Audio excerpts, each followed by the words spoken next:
Hana, welcome to the Creation for Liberation podcast. Thanks for Yay!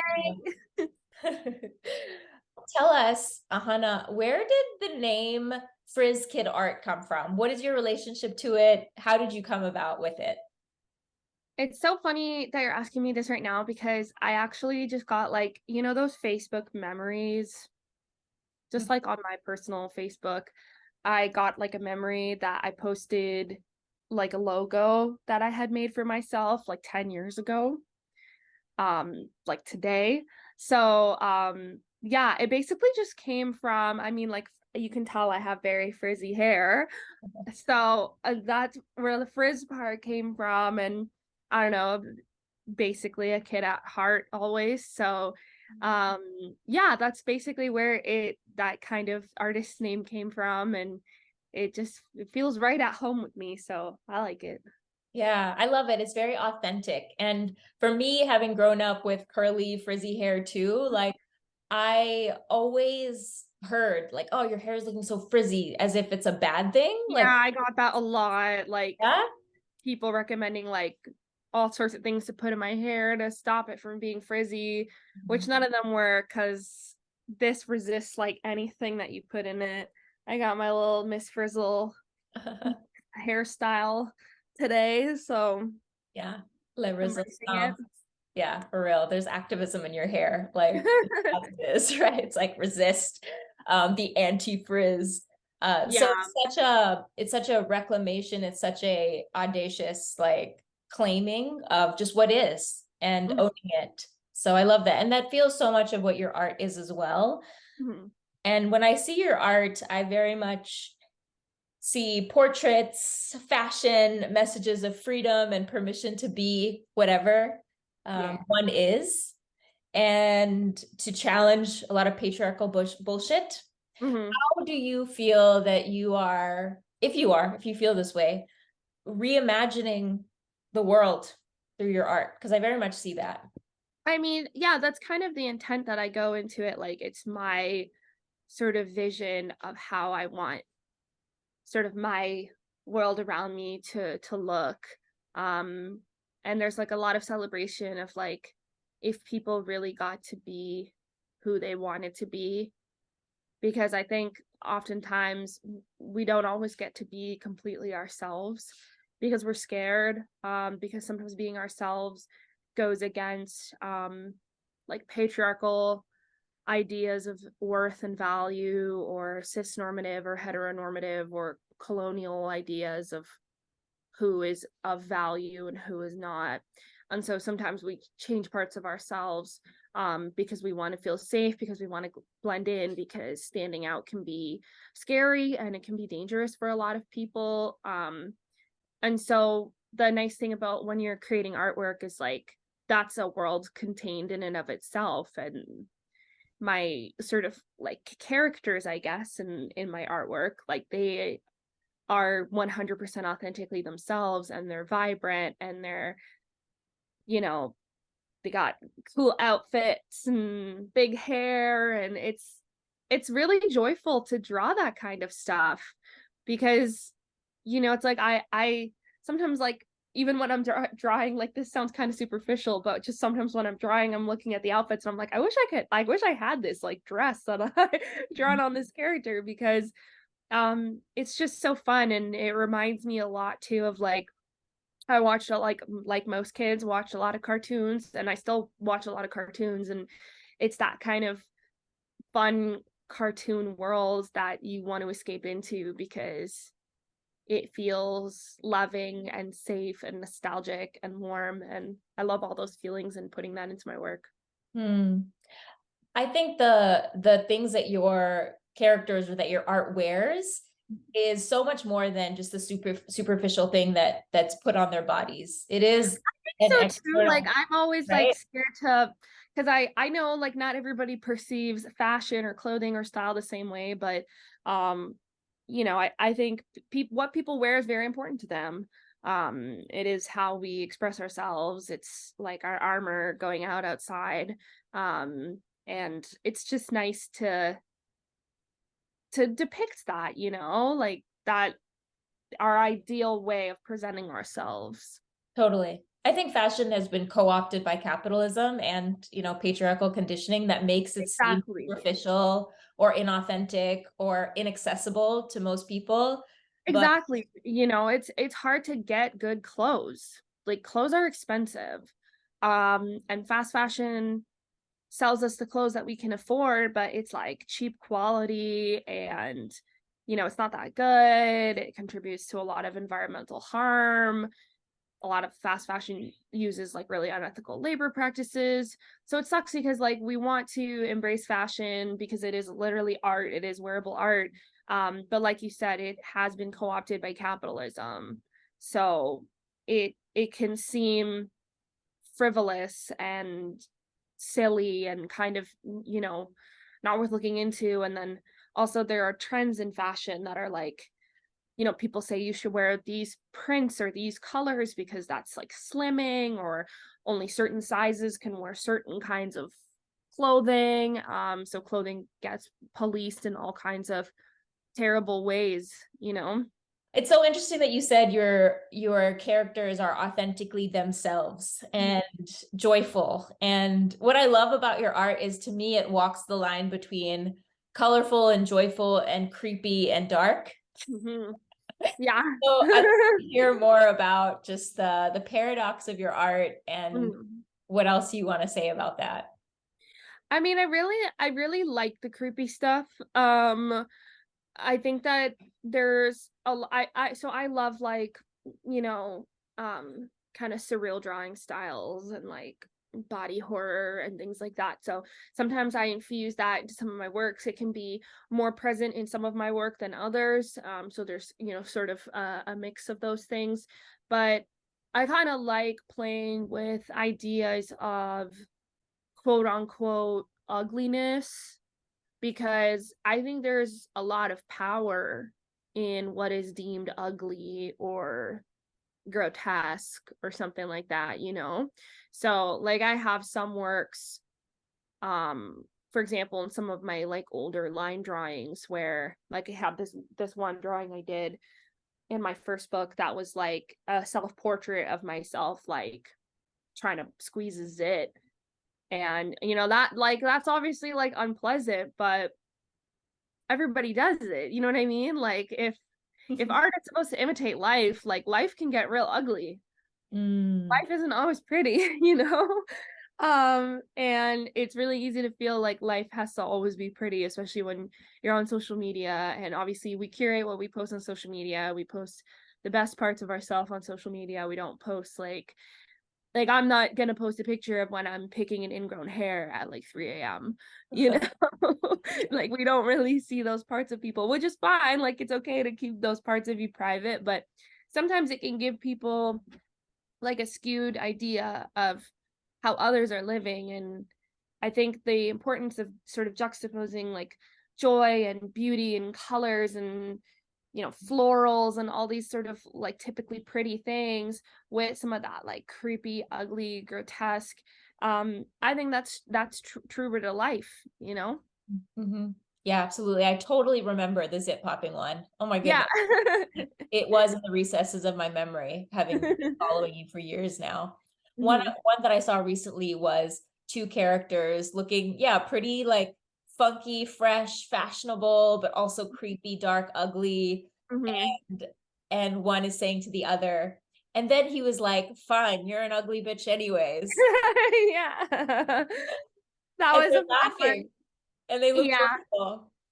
I love that because it's like that one was the whole like when a man catcalls you and he thinks you're sexy and you're hot, and then you say like back up or I'm not interested, or you just ignore, and then all of a sudden they're like you're ugly, you're a bitch, I don't like you. So it's that's why I kind of made that piece. And it's like, yeah, like they're colorful. Like I think like one of them is like I made her skin like almost like a hot pink, and then the other I made her skin like a minty teal. Yeah, there, that's the picture. Like a minty teal, and they're in these cool outfits. But then they've also got like this sort of surreal way that I draw faces with like those big eyes with all the lines around them, which is like intense and like creepy. Like the people tell me those eyes creep them out. which is fair. I mean, they're kind of meant to be creepy, so I don't take that I don't take that badly or anything. But Yeah. yeah, I do really like that one. I love this one. And for those of you watching on YouTube, because you can watch these on YouTube, you will see I held up the art um, Mhm. that we're talking about. So yeah, I love that both and. I think that's what intrigues me so much with your art. What are you afraid of that you are currently processing through your art or maybe wanting to in the future, if you don't mind sharing? Actually, I made a piece, a marker. I go through little art phases. So I went through a marker and pencil and pen phase where I just completely stopped doing digital work and I was doing a lot of marker stuff. Which I'll probably now I'm back to doing some digital stuff and then I'll probably get back to the markers. It always kind of flip-flops, but I did a marker piece and it was like a jester type person and they're in like a contortionist pose and it has the caption like look at you like bending over backwards for him. Um and I had fun drawing that, but like I'm scared of clowns. Yeah. Yeah, I'm scared of clowns. Even when I was drawing it, I was like, this is freaking creepy. But I also kind of like drawing it because like I do that sort of like clown aesthetic is actually like sometimes it's kind of cool. Like not like the big like floppy red shoes, red nose, like American type clowns, because those scare me to no end. Like I'm not gonna draw that. Mm, That shit is so creepy. I can't look at it. But like just like that like court jester type, mhm. like the Joker and like a pack of cards type thing. So I was freaked out by that. So but I kind of liked the idea of drawing it because I thought it looked cool. So Yeah. that's like one sort of silly example, but yeah, that was the There's first one that came to something my head. that feels very like trickster archetype in your work Hmm. here. And Yes, very much so. there's been more of a reclamation of like trickster archetype recently, I Mhm. found. Um, just that part of us that's walking the line, that's pushing boundaries, that's disrupting Mhm. the status quo, that's like fucking things up just for the sake of it. Uh, Exactly, like Agents of Chaos, that type of whole yes. vibe. Yeah. Yeah. So Yeah, I really see definitely. that. Because it's also beautiful, like the way you Mhm. blended the colors and Thank different you. like things. Like I think that's the thing. It's beautiful to look at, and then you look a little further, and it's like, oh yeah, it's a little creepy, A but little also like, creepy. Yeah, the eyes are pretty hollow. Yeah, it's cool too because it kind of reminds me like I was always a really big fan of like Shakespeare, like one of those annoying kids in class in English who's actually like enjoying the Shakespeare unit. Yeah, I just liked it. I was kind of into it, except for Romeo and Juliet. I don't like Romeo and Juliet. I think it's mm, a weird story. But in a lot of Shakespeare's plays, like the fool or the jester is usually like the wisest one there, and sometimes has like a monologue or a few bits of dialogue where they impart some lasting sort of like philosophical wisdom on the protagonist.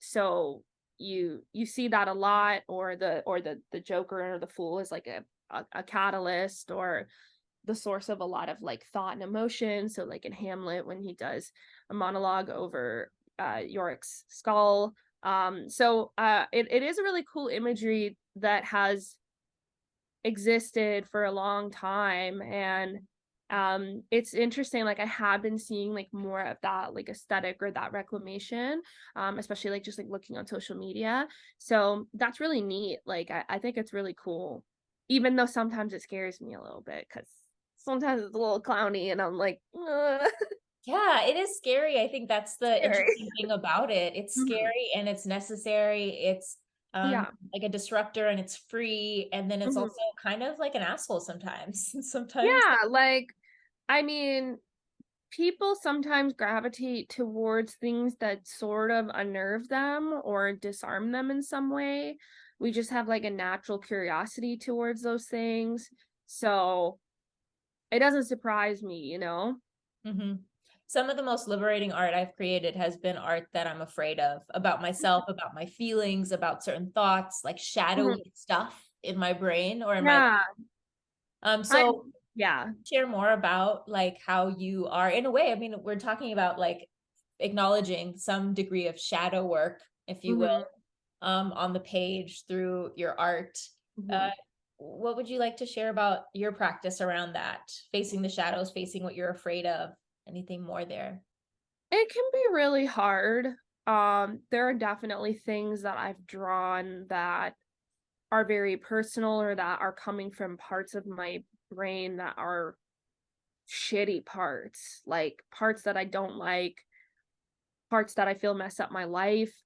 And I've not necessarily shared all of those online. Like some of those I haven't shared, or a couple of those I would say are probably quite present. My first book, there's like a lot of that. And it can be hard because like I remember when I first started kind of posting my art online, like I didn't, have like a lot of followers or anything like that. It was just posting it on my Facebook. And I posted a lot of creepy stuff that was really, really inspired by mental illness. It was inspired by my own anxiety spirals, and those states of like rumination and obsession that really, really like suck you down. And it's scary, like it's scary stuff to look at. Um, but I mean, I know it sounds cliche, but it's definitely a release when you're letting that out. And I think now I have a different way of going about it. When I was younger, the way that I would sort of draw and depict those things was a little more literal. Whereas now I kind of like combining the things that I'm afraid of, or that hollowness that I sometimes feel, or that anxiety I feel, into things that are very vibrant and beautiful. Like it's kind of like, how there are songs that sound really upbeat, but they're actually about kind of messed up things. Like I always think of Semi Charm Life by Third Eye Blind because it's so upbeat and so chill, but it's about addiction. And the lyrics are really upsetting when you actually look at them. I'm like, this is seriously sad. Um, so it's kind of interesting when you're able to channel the parts of yourself that you're afraid of in a way that is like so visually pleasing. Hmm. Um, it kind of makes me feel like, take that, bad brain. I made you into something pretty, even though you're the worst. Yeah, absolutely. It's holding the both and. It's such a beautiful Mhm, practice in holding the both and, that nothing is ever just one thing and that it mhm, actually could coexist. And that's what, for me, as an onlooker and as an artist myself, I feel most affirmed by and mhm, enlivened by just the art that is able to hold the both multiple realities. mhm. Because like we're people facing multiple realities. And the parts of ourselves that we don't like are not sequestered away from the good parts of ourselves. They're all mixing in the chemical soup that is our brains. Like everything is together. Like your good memories and your bad memories are like, they're all tossed like a salad up here. You know what I mean? Yeah. So, you can't make, it's hard. You're not going to make things that are wholly one dimensional because you're not a one dimensional person. And when you can sort of, it's taken many years of practice for me to mix those things in a way that feels fluid and organic. Whereas earlier, when I first kind of started really drawing and like focusing on visual art, I'd have sort of like my sadness pieces and then my happy pieces. Mm. And that was fine too. Like that's what I needed to do at that time. So that's okay. But I like being able to mix those things now because I think that speaks a little more accurately to my actual lived experiences. Yeah. I like that you're validating both the phase that you were in of separating Mhm, it and needing it to express it literally on the mhm, page. Also, not sharing everything, sharing some of it, but not all of mhm, it. I think this is really important to acknowledge. I myself too create so much that is not seen by any other eyeballs except myself. mhm. And it's not seen by anyone else because it's not for anyone else. It's It's not for anyone else. Yeah. to validate my own experience and to let it be known, to be in community with my own experience in some way. Mhm, So, mhm. how would you say you look at whether to share your art or not, whether it's for you only, for now at least, or whether it's for anyone more? Well, I mean, I think the vast majority of my art I normally share. You know, most of it is stuff that I'm posting to some degree online. But I also believe that, like, first of all, not everything is going to be a masterpiece. Like, there are things that I've made that I think are cool, but like I don't necessarily want to share it because maybe I was experimenting. Like, I experiment with different mediums. I'm not great at all of them, but I like to do that. And so it's important for me to be able to explore different artistic practices in private, because maybe I'm not, you know, I'm not necessarily ready to like share all those things, you know, like I'm not at that place yet. And sometimes it's just important to give yourself something personal that you don't share. Because I think with social media, sometimes, especially if you're really visible on social media, you kind of feel pressured to like share everything with everyone. Like, there's this feeling that everything is everyone's business. And the positive side to this is that we have people who are able to be so vulnerable online, and that affirms other people.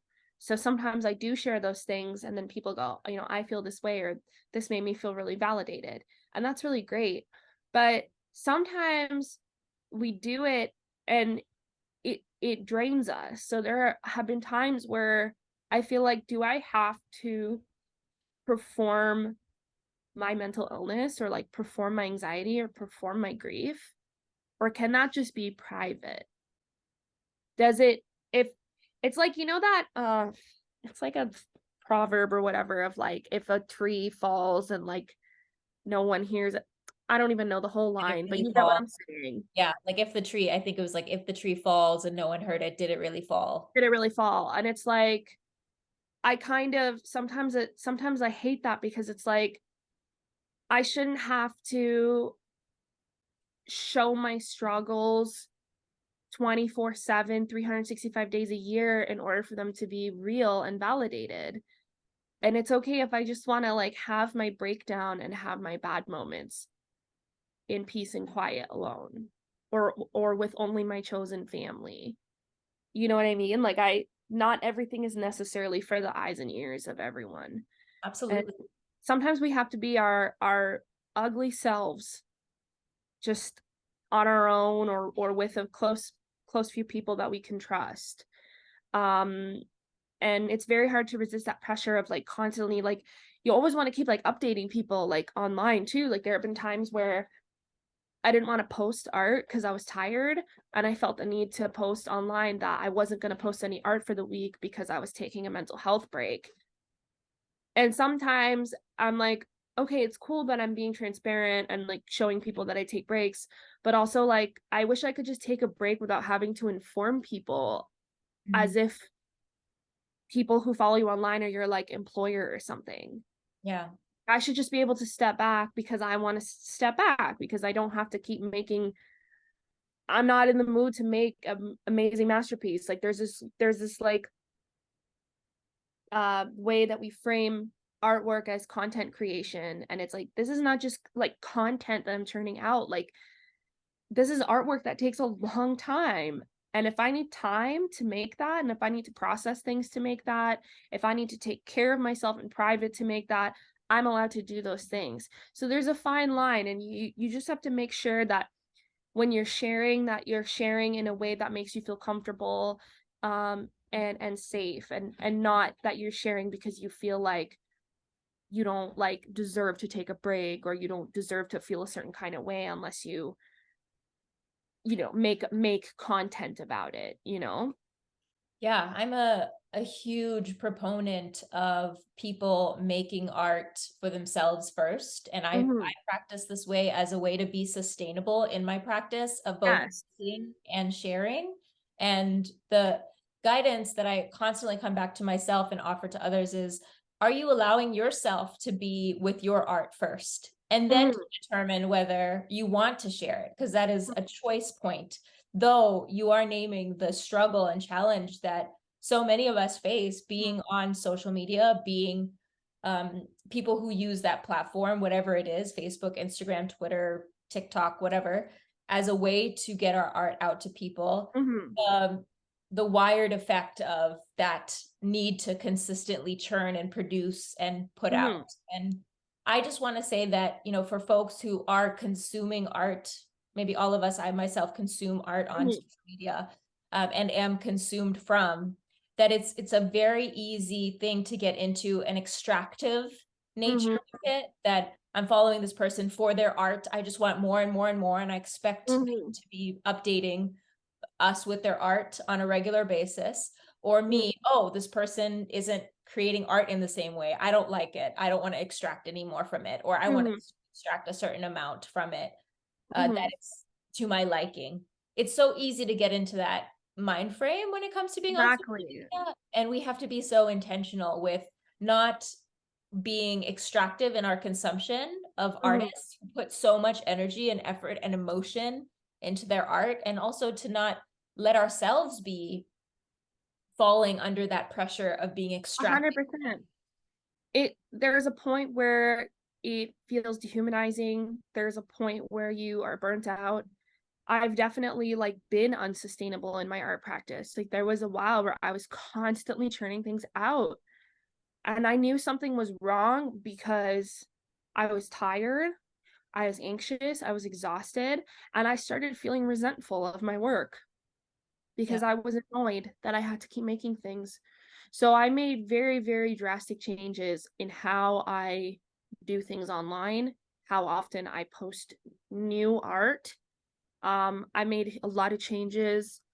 I ended my affirmation series that I was doing um, because I just felt, the time had come for it to be completed and it wasn't something that I could just keep doing. And that was really hard to do. And like, for example, like ending that series, it was very popular. And when I ended it and sort of started to change my art practice, embrace new mediums, grow as an artist, like I lost a lot of followers, like a lot. And some of that also had to do with Instagram changing how its algorithm kind of works. So it stopped being chronological on the timeline, and that negatively affected a lot of artists. And they started really prioritizing like half the time I open my feed and it's not even people I follow. It's like you might want to follow and it'll like show you random other people and it's like, but where are the people that I actually follow that I want to see their work? So I changed a lot of that and it was kind of hard at first because I was like, oh, like maybe I'm like me slowing down and changing is the opposite of what we're told to do, which is keep hustling and keep grinding and keep working. And you should always be pushing forward and you have to always be ambitious. And after a certain point, I was like, you know what? Um, I resent those ideas because I think that they just take and take and take out of people. And they especially take out of people who um of various marginalized identities, right? Like the labor that is often expected of women, especially Black, Indigenous, and other women of color. Like there's an expectation of women doing labor and being like always accessible and being always present, and that can really really drain you. And I can't churn out art that fast. Yeah. They're like, I'm not an AI generator. Right. I'm a person. Right. I'm using my hands for this stuff. Even just the physical process, like when I'm deep into a piece, I'm hunched over like this. Like I'm hunched over. My hand is a claw, and I'm like digging my hand into my pencil, and I'm doing stuff, and I'm like literally sore and stuff afterwards, and I have to like lie down and stretch my neck and not look at a screen too much. Like there's physical consequences and there's mental health consequences to feeling like you have to keep being consistent online. Absolutely. And there's also sometimes so much emotion that goes into art and reckoning mentally, emotionally. Like for my Mm-hmm. art, a lot of my own emotional therapeutic processing goes into creating a piece that is Mm-hmm. in, the span of a quick scroll, maybe reading of the caption, maybe Mm-hmm. crying a few tears, which sometimes happens from what I hear from folks.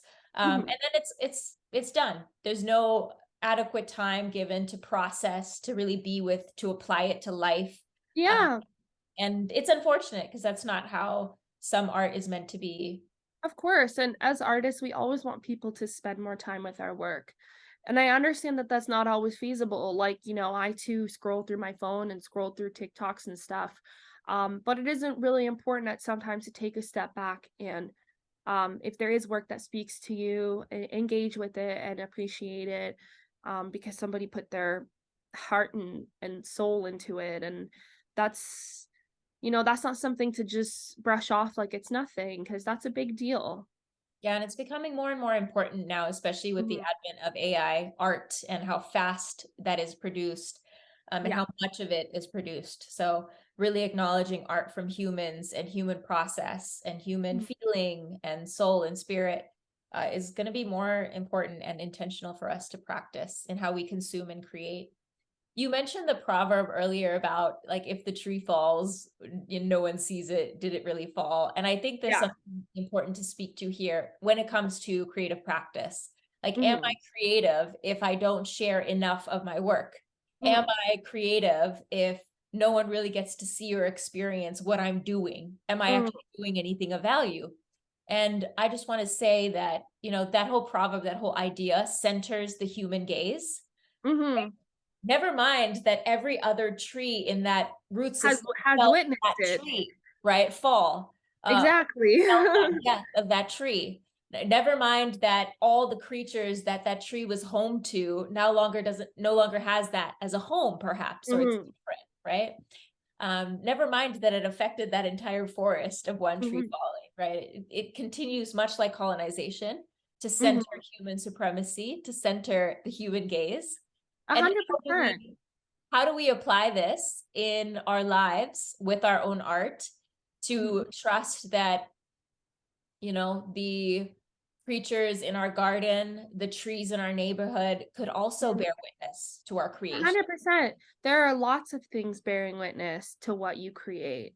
Um, if you subscribe to any kind of like spirituality or faith practice, then maybe the god or gods or spirits or ancestors that you connect with and believe in are witnessing everything that you create.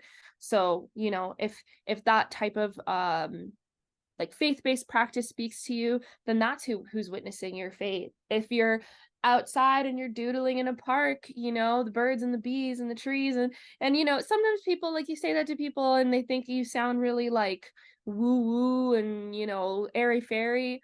But actually I think it's a really healthy way to practice art and to know that it is being appreciated, in some form. I know a lot of people, like I have friends who have said like, "Oh, well, I'm not like a real artist like you." And I'm like, "But you make art. Like how are you not a real artist? Isn't the whole thing that you are supposed to make art and you do that? Yeah. You do that in some capacity."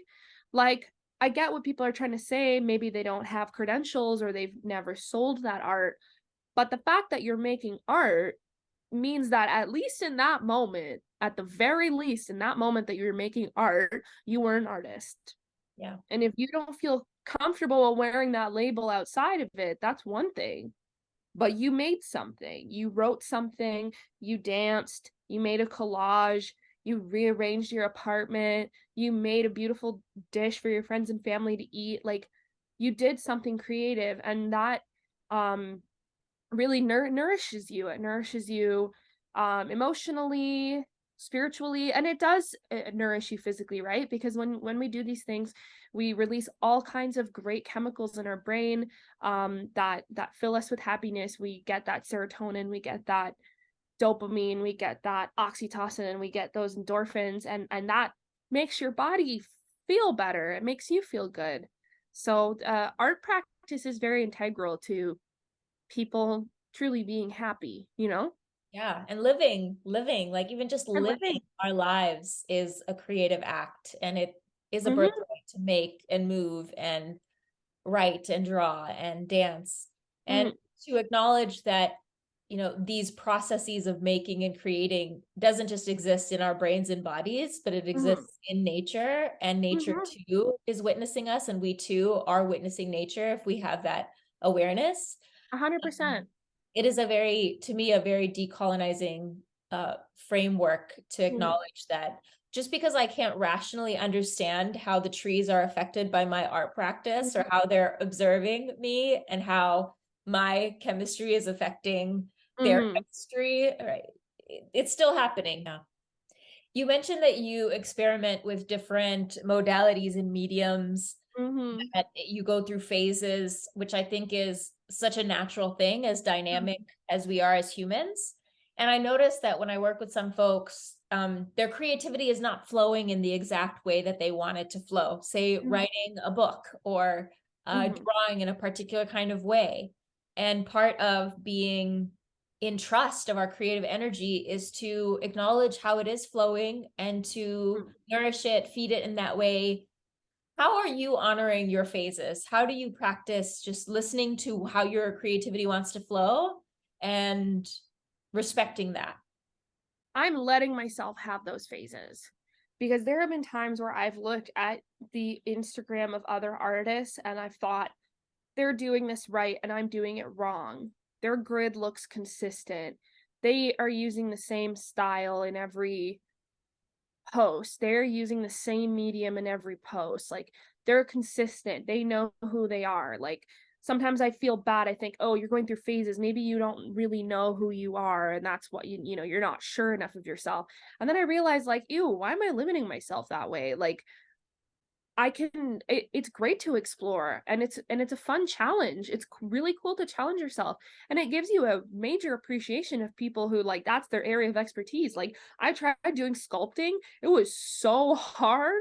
Like it was so hard and I developed an even stronger appreciation for people who do sculpting and pottery because I was like that was so difficult.